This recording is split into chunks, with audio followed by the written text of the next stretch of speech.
Tonight, a rare live interview with Gordon B. Hinckley, president of the Church of Jesus Christ of Latter-day Saints. Next on Larry King Live.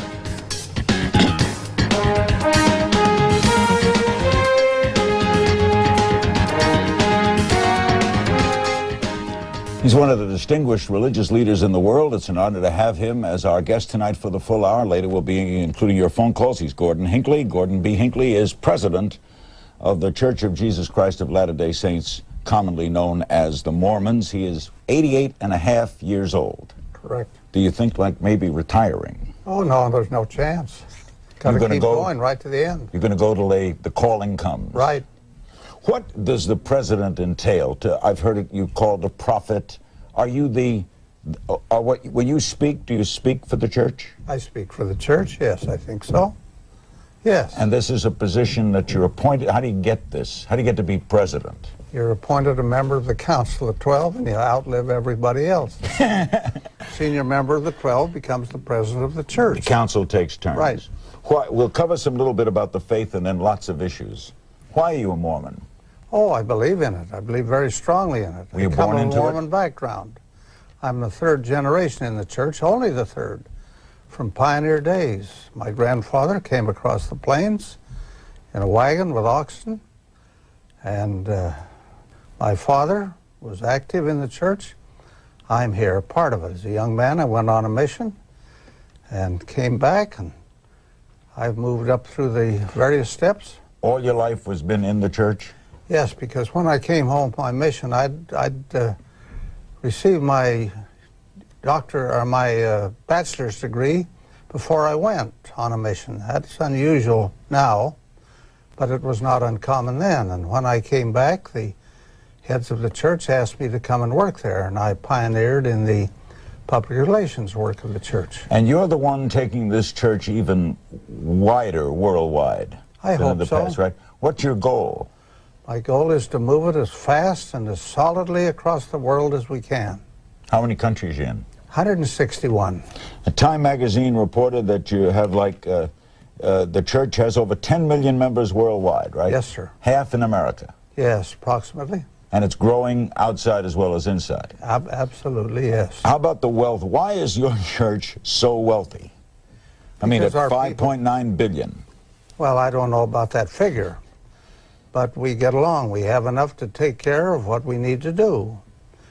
The financial law of the church is the law of tithing. It goes back to the Old Testament. They give all the church members 10% is expected of our people, and they pay it faithfully. And the money is used how? When people hear that much money and they associate it with religion, they often think of, why does a religion, any faith, have to raise funds? We have to build many buildings. As this church grows, we have to accommodate our people. We'll finish or dedicate 600 new buildings this year. That's a tremendous undertaking. We maintain Brigham Young University, the largest private church-sponsored university in America. That's your school, right? I mean, you own that school. Yes, sir. Yes, sir. And we have many other projects, a great family history resource used by people all over the world.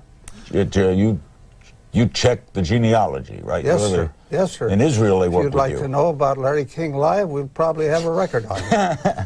I know you have a record on my wife, because I married a Mormon, it should be stated. Well, we have them on not only those in the church, but out of the church as well. The things current, let's discuss first the president. Right. Many religious leaders are now speaking out. In fact, a major church this morning said he should resign. What, President Hinckley, are your thoughts on President Clinton? Well, I feel very sorry for him in the first place. Here's a man of great talent and capacity who's evidently just hurt himself so seriously that it must be a terrible thing for him. Personally, I forgive him. The Lord has said, I, the Lord, will forgive whom I will forgive. But of you, it's required to forgive all men. And in that sense, I forgive him of any offenses committed against me. But he still has accountability. He's accountable to the Congress. He's accountable to the people of the United States who elected him. He's accountable to God. I believe that. And that's what he must face. And who determines that accounting? The Congress of the United States, the House of Representatives. Where it will go first, And if they make a judgment there that in the direction of impeachment, then it will go to the Senate. If the charge, as we've heard it, that with just what he admitted to, obviously that part is true, if that's it, there are some saying he should resign, some saying he shouldn't. Do you think he should leave the post if he has morally impaired it? Well, let me say that I still believe that right is right and wrong is wrong. Thou shalt not commit adultery. Thou shalt not steal. Thou shalt not bear false witness. These aren't suggestions. These are commandments.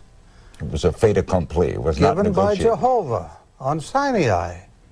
The Ten Commandments. They're as applicable today as they were when they were first given. Should he then resign, Mr. President? I think he must make his own decision and the Congress must make their decision. So when you say you forgive the act? I forgive Or them. you forgive the actor, not the act? I forgive the actor as far as I'm concerned. I'm not trying to hold any malice against him or anybody else. I think that's my responsibility to extend the hand of forgiveness and helpfulness, but at the same time, the position of President of the United States of America carries with it a tremendous trust in my judgment, an inescapable trust. I brought with me some words from George Washington, the first inaugural address of 1789. This is what he said. He hoped that the foundations of our national policy will be laid in the pure and immutable principles of private morality, and the preeminence of free government be exemplified by all the attributes which can win the affections of its citizens and command the respect of the world. That's a great statement.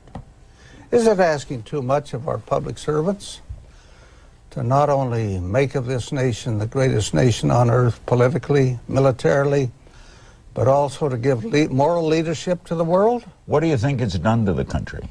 I think it's fractured the country, for one thing. I see the evidence of that everywhere. As I've listened to your program with various congressmen on, I've said to myself, this is divisive. It's happened, but it's divisive. Let's get the report from Mr. Starr. Let's have the Congress act on it. Let's make a decision. Let's move on. Are you shocked, as some in the religious field are, that a lot of the public still continues to be in his favor? Well, I'm surprised. I'm not shocked, I'm surprised. I'm disappointed in a sense, because it's my feeling that you cannot divorce private behavior from public leadership. Can't divorce it. I don't believe so. That includes then your private behavior. If you My private behavior, absolutely. Is our business. I have an accountability. I carry a trust that's incumbent upon me. Yes. We'll be right back with President Gordon B. Hinckley, the President of the Church of Jesus Christ of Latter-day Saints. Lots of issues to discuss. Your phone calls, too. Don't go away. In a major front-page story on the Mormons, Time magazine quoted the sociologist Rodney Stark of the University of Washington. He said that in about 82 years, Mormon membership worldwide will be 260 million. What is the attraction? I won't be around when that prophecy is fulfilled. But I wouldn't bet on it at 88 and a half. But what attracts people to the faith, those not born of it? I think several things do. One, we stand for something. We stand solid and strong for something. We don't equivocate. We don't just fuss around over this and that.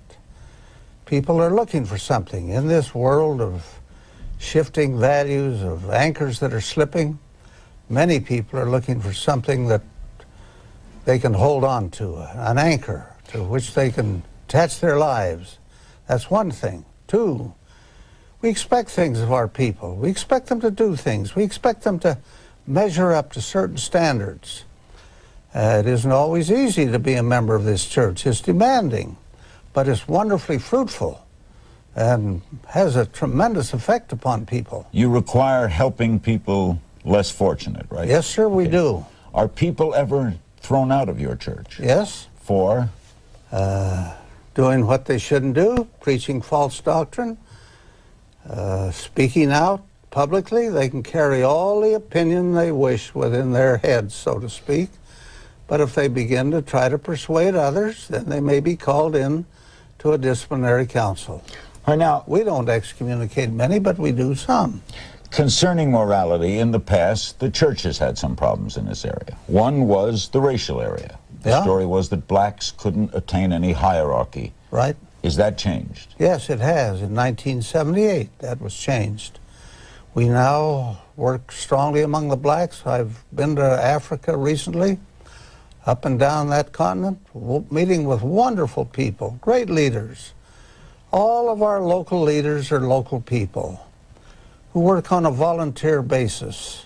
None of them is paid. Could there someday be a black president? Oh, it could be. It's conceivable, yes. Just as there could be a black pope someday. Sure. So that's all equal. Yes, all equal. Now the big story raging in Utah, before we get back to morals and morality, is the big story, if you don't know it, is polygamy in Utah. There's been major charges. The governor, Mike Leavitt, says that there are legal reasons why the state of Utah has not prosecuted alleged polygamists. Leavitt said plural marriage may be protected by the First Amendment. He is the great-great-grandson, is the governor of a polygamist. First, tell me about the church and polygamy. When it started, it allowed it. When our people came west, they permitted it on a restricted scale. You could have a certain amount of... The figures that I have are from between 2% and 5% of our people were involved in it. It was a very limited practice, carefully safeguarded. In 1890, that practice was discontinued. The president of the church, the man who occupied the position which I occupy today, went before the people, said he had prayed about it, worked on it, and had received the Lord a revelation that the time to stop was to discontinue it. Then, that's 118 years ago. It's behind us. But when the word is mentioned, when you hear the word, you think Mormon, right? I mean, You when do if- mistakenly. They have no connection with us whatever. They don't belong to the church. There are actually no Mormon fundamentalists. Are you surprised that there's apparently a lot of polygamy in Utah? Well, I've seen the thing grow somewhat. I don't know how large it is. I don't know how pervasive it is. Should there be arrests? It's a matter of civil procedure. Church can't do anything. We have no authority in this matter, none whatever. Would you like to see the state clamp down on it? I think that I leave that entirely in the hands of the civil officers. It's a civil offense. It's in violation of the law. We have nothing to do with it. We're totally distanced. And if the state chooses to move on it, that's a responsibility of civil officers. But President Hinckley, when the press that pays attention to it, it does affect you, certainly in a public relations sense. It does, because people mistakenly assume that this church has something to do with it. It has nothing whatever to do with it. It has had nothing to do with it for a very long time. It's outside the realm of our responsibility. These people are not members. Any man or woman who becomes involved in it is excommunicated from the church. Prosecutors in Utah are quoted as saying, they told the Salt Lake Tribune, that it's difficult to prosecute polygamists because of a lack of evidence, and ex-wives and daughters rarely complain about it. Well, Do you see that as a problem? it's secretive. There's a certain element of secretiveness about it. I suppose they have some difficulty, they say they do, in gathering evidence. Should the church be more forceful in speaking out? I mean, you're forceful here tonight, but maybe in saying that it's rather than just a state matter, encouraging the state to prosecute. I don't know. We'll consider it. I'm giving you an idea. Yeah, Would you look yeah. better if you were... I don't know that we would or not. As far as I'm concerned, I have nothing to do with it. It belongs to the civil officers of the state. You condemn it. I condemn it, yes, as a practice, because I think it is not doctrinal, it is not legal, and this church takes the position that we will abide by the law. We believe in being subject to kings, presidents, rulers, magistrates, in honoring, obeying, and sustaining the law. The essence of the church is that Christ was in the Americas, right? Yes, at one time. That is the essence of the concept of the church. And that is the Latter-day Saints? That's one of the elements of it. Now, that's the background out of which comes the Book of Mormon. The Bible is, as I see it, the testament of the Old World. The Book of Mormon is the testament of the New World, and they go hand in testimony of the Lord Jesus Christ. We'll talk with President Hinckley about the Mormon Church speaking out on great world issues right after this. We're back. This is a historic night. We have the president of the Mormon Church as our special guest, and Mark McGuire has bested the all-time home run record, hitting number 62 tonight in St. Louis. We're with the distinguished Gordon B. Hinckley, president of the Church of Jesus Christ of Latter-day Saints. I guess you congratulate Mr. McGuire, too. I do, most heartily. Seen a lot of baseball history in your life. Celebration. You were around when Tremendous. Ruth was playing. I was around when Ruth was playing. Did you ever see Ruth? No, I never did. But you knew We her. didn't have television then. But we read about it in the paper. We had a scoreboard on Main Street. Where? Main Street in And Salt Lake? South Temple, yes. they Baseball put up the scoreboard, scores. yeah. Oh, well, the ball was moved around on the board, and people would stand out there by the hundreds and watch it. And everyone knew the babe. Oh, absolutely. We've discussed Mike Leavitt, the governor of Utah, and that his difficulty in trying some of these cases. The LA Times, New York Times reported widespread reports of girls as young as 10 into arranged marriages and a difficult time dealing with it. Tell us your thoughts about this governor.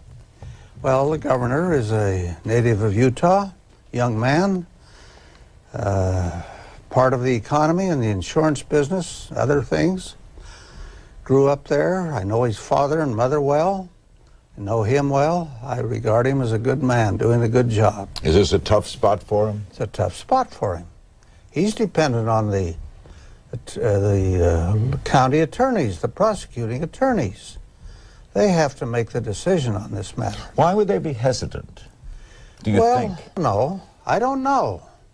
I haven't gone into it. I don't know why. But they are. There are many factors, I think. Gathering of evidence is difficult. What do you do with children and their parents? A very difficult situation to face. It's a hard thing to deal with. But as far as we're concerned, it's behind us. Long ways. We're out moving across the world. There are splinter groups. Oh, there that are splinter splintered groups. off your You faith, as they expect have that. off many faiths. Oh, sure. Oh, sure. We have some splinter groups. Why does the church, or maybe I'm in error, not speak, like I've gone to services, and there's no priest or rabbi or minister, but I have not heard a Sunday service that would discuss world poverty, or President Clinton, or what they think of Bosnia. Why? We don't think much about it, but we act. That's what happens. We've carried on a great humanitarian effort. Feeding people? Feeding people, giving them medicine, clothing, food. North Korea, we don't let politics stand in the way of what we do. You work in North Korea? Yes, we've just been very helpful there. We've given them a lot of money. We've sent a farmer there, an expert from Canada, to show them how to raise crops. This is politics aside, then. Politics aside, the church does not become involved in politics. We don't favor any candidate. We don't permit our buildings to be used for political purposes. We don't favor any party. But you do speak out, or will speak out more on moral issues. We speak very strongly on moral issues. Gambling, liquor, what have you. Yes. Against them all, right? That's right. How about guns? Guns we haven't done much with. I don't have one. Neither do I. But are you thinking about maybe speaking out more? I don't think we've given it any consideration that I remember. We'll be right back with President Gordon Hinckley. In a little while, we'll go to your phone calls. He is president of the Church of Jesus Christ of Latter-day Saints. Senator Joseph Lieberman will be here Thursday night. Senator John Ashcroft tomorrow. Don't go away. In Washington, on a fairly regular basis, there are prayer breakfasts. Right. Billy Graham is at 10. I'm sure you've been at some. Should we pray for our president? I think we should pray for our president. And the prayer should say what? I don't know. I haven't given that a lot of thought, but it would pray for strength to stand up in these difficult circumstances. He's going through something terrible. But it's his wife must be maybe, going right? through something terrible. His daughter must be going through something terrible. He needs help. Now, I repeat, that doesn't mean that he isn't accountable. He occupies a great and sacred trust. As you know, if a school principal were involved in any such thing as he's accused of being involved in, he wouldn't last a day, scarcely. School teacher, police officer, any of these people. He's the President of the United States. There's a right way, there's a wrong way. There's truth, there's mischief, there's evil. I don't think it's asking too much of any public officer to stand tall and be a model before the people, not only in the ordinary aspects of leadership, but in the way, in manner in which he conducts himself. You use the word mischief. Is this worse than mischief? Oh, yes, sure. Is. That is the thing of which he's accused. Yeah. I want to say... And he admitted to. Candidly and straightforwardly, that I'm speaking to a principle now. Right. And not particularly to a personality. This is a principle concerning the kind of behavior of which he's been accused. Yet you can love and forgive him. Oh, I think so. At the same time condemning the I've been in President Clinton's office, in the Oval Office, had a very pleasant, delightful visit with him. About a year or two ago, I don't remember when it was, gave him his family history. Oh, you did? Yes. Traced it back through... Yes, and had a wonderful visit with him.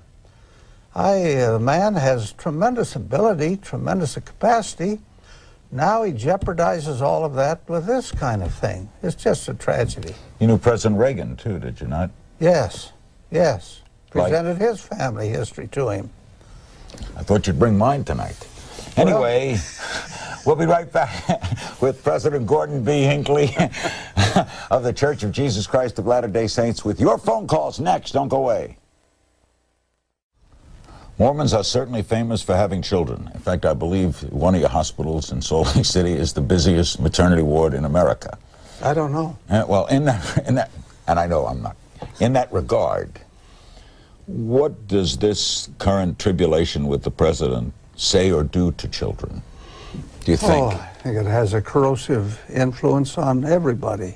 Not everybody. There's some people who just brush it off. Look the other way. On many, many people. I think it's damaging to children. They can't watch television without bumping into it. I think it's a difficult thing, and children need help these days. Families need strengthening. That's our great undertaking, one of many, to strengthen the families, to reach out to people. Put father at the head of the house. Again. In charge? In charge. Of the mother? A good man, a good father. In charge who loves his wife and whose wife loves him and whose children love him. And let them grow together as good citizens of the land. The great problem facing this nation, in my belief, is what's happening to the American home. It's falling apart. Families are falling apart all over the world. When you say father in charge, you mean he's the boss of the movement? Oh, I don't mean that, boss. Look, I've been a father. You've been a father. Yep. Do you run around bossing people? Nope. No, of course not. You acted with love and appreciation Family and respect. unit you're talking about. Family unity. Why do you think it's gone? Travel, jet age, movement, television? People have abdicated their responsibility. Fathers have.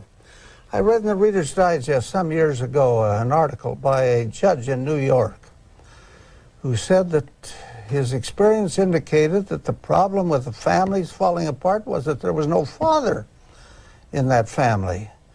Now here we have children born to husbandless wives, hundreds of thousands of them.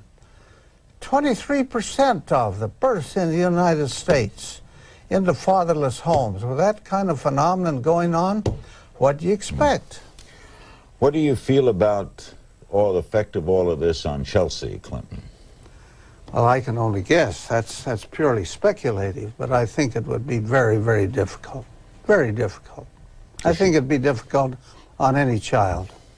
Let's take some calls for President Hinckley. We start with Houston, Texas. Hello. Yes, a recent news story said that videos of the movie Titanic being sold in Utah were having certain parts edited or censored. What parts are they and why? And do you or the Mormon Church believe in the censorship of books or films? No, we don't censor books and films. As a practice, no. This thing that's taken place has nothing whatever to do with the church, not a thing. Do you know what they're taking out? Yes, I've read just a newspaper story on it. That's all I know about it. What was taken out? That they excised a portion in the film that was where there was nudity and things, something of that kind. But that's not a church thing. No, it has nothing whatever to do with the church. I should say not. Tallahassee, Florida. Hello. Hello, Larry. Hi. President, one of the things that I'm asked constantly is why doesn't the church come out many a times when they are accused or attacked in the press and or in the media in general? We do come out sometimes, but you have to know this, that if you get into a fight with somebody, you just excite more curiosity and create more problems than you settle. But if stories affect you, like this polygamy story, affects you because it's associated with the past of the Mormons. We've made some. I've made a statement. I've just made one now. We've made some other statements. It is simply not a church issue. London, England. Hello. Hi, good morning, Larry. Hi. Hi, Mr. Hinckley, I just have a question. Yes. As a representative of, the Christian faith, I just had a question about if you feel like the president is doing a good job, why can't we just forgive and forget his, human errors and, get on with it? Because he is human. And we're hearing a lot of this. He's human, Well, forgive, and if you forgive, forget. Your question is well phrased, well taken. A lot of people feel just as you feel. I just get back to the fact that I would appreciate in our public leaders more of valuing personal probity. If you don't establish values at the top and live by those values, you seriously jeopardize behavior down below in the ranks. But when you say, as this woman is saying, he's doing a good job, she's a Christian, you're of the Christian faith. I guess you don't call yourself Christians, right? Or, of course we do. You are Christian. Okay. You're of the faith. Yeah. The founder of all Christianity forgave. Forgive them, for they know not what they do. And she said, forgive and forget. I've said exactly that on this program tonight. Then that I forgive him, but he is still accountable to the people who elected him. He's accountable to the Congress who sit in judgment on him. And I believe he's accountable to God. And do you believe that God calls in his accounts? Oh, I don't have much doubt of that. You think we pay the piper? What is it that that Revelation says? And the books were opened, and we were judged out of the books.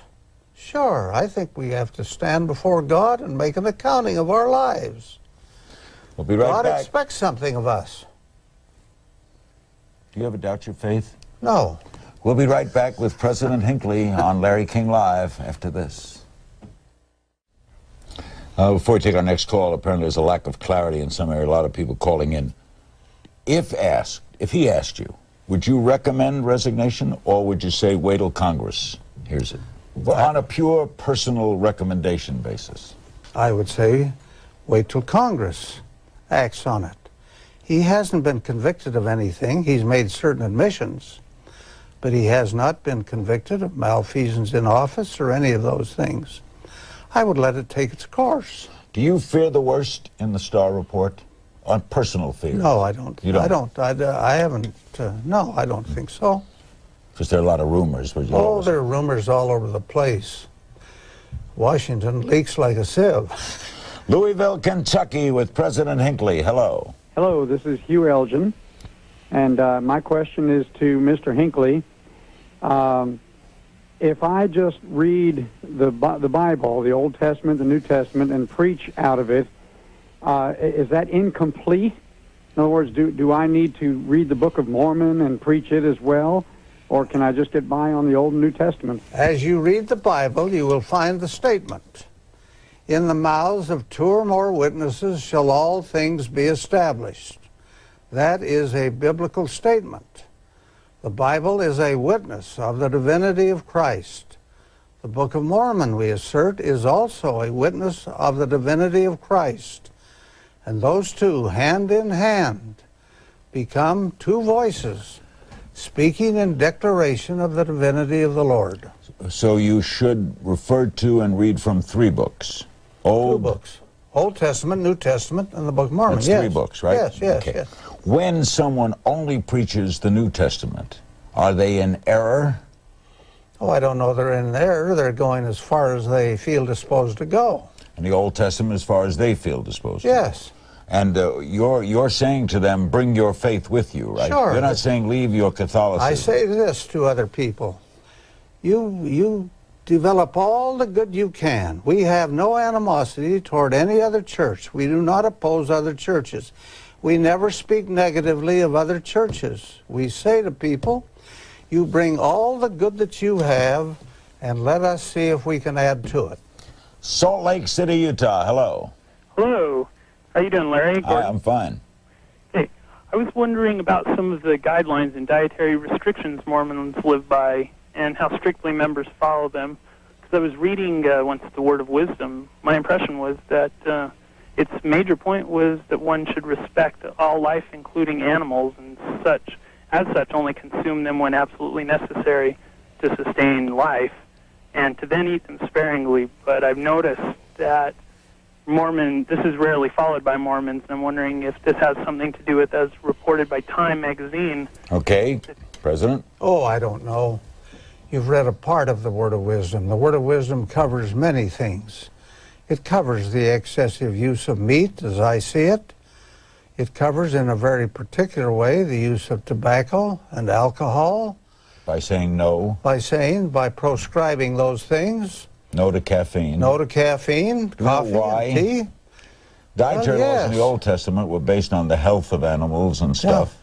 Well, the wonderful thing is that the Book of Mormon, the Word of Wisdom, is shown to be fruitful in the accomplishments. You were ahead of yourself in the health craze. Yeah. This man I met here not too long ago at UCLA, Engstrom, I think his name is, who has conducted a study for some 14 years, taking a peer group of Latter-day Saints, a peer group of the other population, and reached a conclusion that because of the degree to which we observe the Word of Wisdom, Mormons have a life expectancy of from 8 to 11 years longer. Now, who in the world wouldn't give almost anything for 8 to 10 years of life?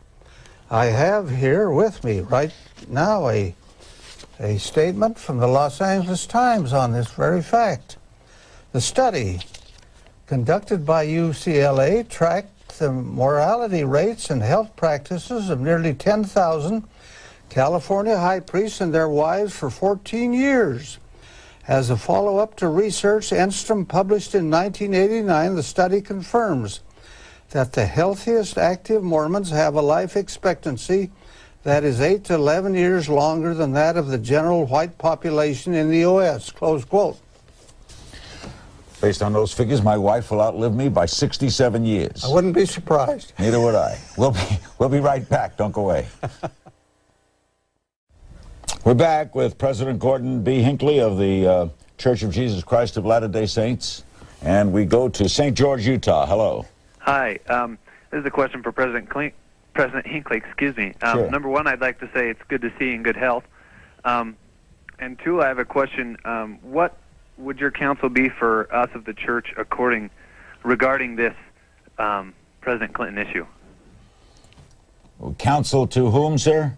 To President Hinckley. I know, counsel the people in the church, you mean? Yes, yes. Okay, what should you say to your parishioners? Let the established procedures run their course. Wait for the STAR report. Wait for Congress to act.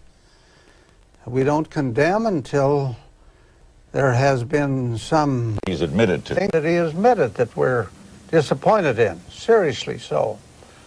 But let's let the regular processes of the law run their course. Then we can take a position. Many churches have where atonement. Yes. The Catholics, you can gather and ask for forgiveness. Yes, we do. Can an adulterer stay in the church by admitting it? Oh, yes, there are various penalties, but yes, we're not a harsh people in that sense. We're a very kindly, forgiving people. We really are. Our responsibility is to save people. Ours is a gospel of salvation. Ours is a gospel to lift people, to lift the world, to help people. What do those huge temples mean, though? Those huge temples? Everyone knows them. Those huge temples are monuments, if you please, to our belief in the immortality of the human soul. You will Everything go on that after death. Yes, of course, I believe that. And those buildings are a symbol of that? Yes, and they become an expression of that, yes. Baptism for the dead, for those who are beyond the veil. The Lord said, except a man be born of water and of the Spirit, he cannot enter into the kingdom of heaven. He didn't exempt anyone. Lots of wonderful people have lived and died without that opportunity. Paul said, what shall they do who are baptized for the dead if the dead rise not at all? Why are they then baptized for the dead? It is a scriptural doctrine. How's the Tabernacle Choir doing? The Tabernacle Choir is doing just wonderfully. One of the great singing groups of all they're time. marvelous. Atheists love them. National treasure. We go to Redford, Redford, Idaho. Hello. Hi. I was just wondering if I could ask a question Sure. on whether or not they discriminate against, like, non-LDS people, like, for Rick's College or, like, for BYU? No. You want to go to BYU? Do you have to be a Mormon? No. No, you don't. Do you have many non-Mormons? Quite a few, yes. Yes. We have non-Mormons there. We have non-Mormons at Rick's. We have Rick's is another Rick's school. is another school that we have. Yes, there's no discrimination in that. Are you happy with the way the sports program at Brigham Young has developed? Yes, has I hope become we have a better football season this year. But you've had some very good basketball teams. We've and had some very good football. basketball teams in the past, not so much recently. We've had good football teams, and I hope we have a good team this year. Do you have a Salt Lake City of Europe? By that I mean a center city in Europe, a center city in South No, but we have America. what we call area offices across the world. We have them in Tokyo, in Hong Kong, in Manila, in Sydney. What place aren't you in that you want to go in? No place that I know of today. You're in Moscow. We go in the front door. We go in legally. You're in China. We go in with the public officials knowing what we're doing. We don't try any subterfuge. But you proselytize the faith, though, right? Yes, we do. You Yes. want people to come Yes. to you. Our job is to make bad men good and good men better. We'll be back with a pretty good man, the president of the Mormons, Gordon B. Hinckley, our remaining moments after this. We're back, Barry, Vermont, for President Hinckley. Hello. Yeah, since we're getting into the 21st century, President Hinckley, what is the chance that women may hold a priesthood in the Mormon Church? Well, they don't hold the priesthood at the present time. It would take another revelation to bring that about. I don't anticipate it. The women of the church are not complaining about it. They have their own organization, a very strong organization, 4 million plus members. I don't know of another women's organization in the world which does so much for women as does that this church has. They're happy. They sit on boards that of governance in the church. I don't hear any complaint about it. There are a few Do you know why people. they can't be priests? Well, only that the Lord has not designated that they will be. And that's the same position as the Pope. Same principle, yes, Same principle. I think so, yes. So a revelation could come to you, or it could come to the Pope, If or it the did, next if president, it or the did, next Pope. That's what it would take. That's exactly what it would take. And everyone has seen all around America and the world your elders. Yes. These are the young men who go out on missions. Right. My wife's brother returns from one. Yes, this he's Friday. been a very good missionary. Brett is incidentally. good, huh? I checked on him. He's a very good missionary. Brett Engelman. Yes. Yeah, he's Elder He gets Engelman. released on the 11th. Released. Right. And he answers to Dale Murphy, who's Right. going to go in the Hall of Fame Exactly. next year. Exactly. He stayed active in the church, Dale. Oh, right? very busy. Now, what are the elders in their black suits and worn-out shoes? Sounds like a song. What do? They do missionary work. They call on people. At a young age. Yes, 19 years of age. I've had 5 grandchildren on missions now at one time. And they've been scattered across the world. I saw a letter he wrote recently to his sister saying that his life has changed totally through this experience. He's quite a football star and he's going to go back to athletics. That's what happens. That he'll never. What does it do for them? Look, here are 57,000 missionaries, most of them young men, sent out into the world at a time when they're most likely to be thinking of themselves, interrupting their schooling, to go at their own expense, to teach the gospel of peace across the earth. What greater force for good in all the world could you have than an army like that? What does it do for them? Builds self-confidence, builds faith, builds interest in people, builds a great concern for the poor and the needy of the earth. They learn languages. They work in All over the world, humanitarian right? work. Yes. Women go too? Yes, some do. We only have about a minute and a half. What is the role in a society of the leader of a sect? What's your role? You're the leader of a major religion. Yes, sir. What's your role? My role is to declare doctrine. My role is to stand as an example before the people. My role is to be a voice in defense of the truth. My role is to stand as a conservator of those values which are important in our civilization and our society. My role is to lead people. And if you ever stray or lose that role, the effect is monumental, right? It is monumental. It would be monumental, and it would deserve to be monumental. Is resisting temptation hard? No. Not hard? No. Self-discipline. What does the proverb say? It is more difficult to control the spirit than to rule over a city. Self-discipline is not easy. It requires effort. It requires strength. It requires thought. It requires prayer sometimes, maybe. And people of responsibility should have more of it. Absolutely. Because they're examples before others. Sure. This has been a wonderful hour. Larry, it's been wonderful to be with you. My pleasure. Thank you ever so much. Our guest has been President Gordon B. Hinckley, President of the Church of Jesus Christ of Latter-day Saints, the Prophet.